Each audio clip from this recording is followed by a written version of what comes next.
Let's talk Tanya for the 23rd of Kislev of a leap year. Over the last 2 days, we've been studying the author's foreword to the Tanya, and today we conclude it today with a short section of the Tanya.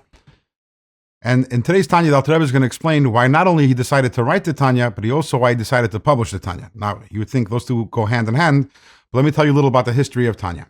The Alter Rebbe worked on writing Tanya for 20 years. From approximately 1775 to 1795, the Alter Rebbe was working on Tanya.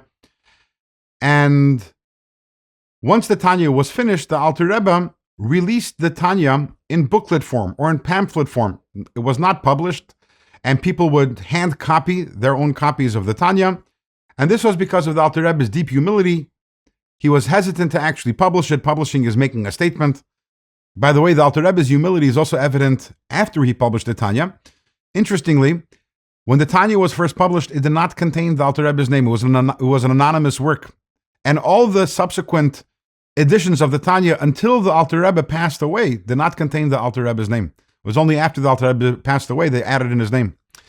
And also the name the Alter Rebbe gave to Tanya, which is Likutei Amarim, which translates literally as a compilation of sayings, also bespeaks the Alter Rebbe's humility. I'm a compiler. I put together a few things that I've learned and I've studied.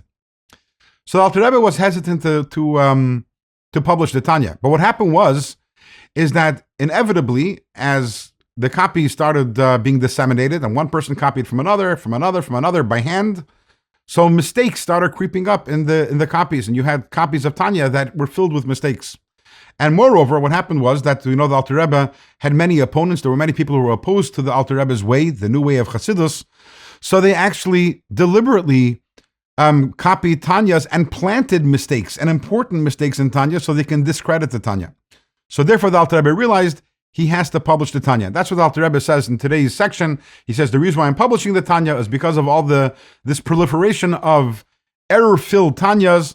I feel I need to publish it to have the text which is published and everyone can have without any mistakes. With that, we conclude the author's foreword, and in tomorrow's Tanya, we're actually going to start chapter 1 of Tanya.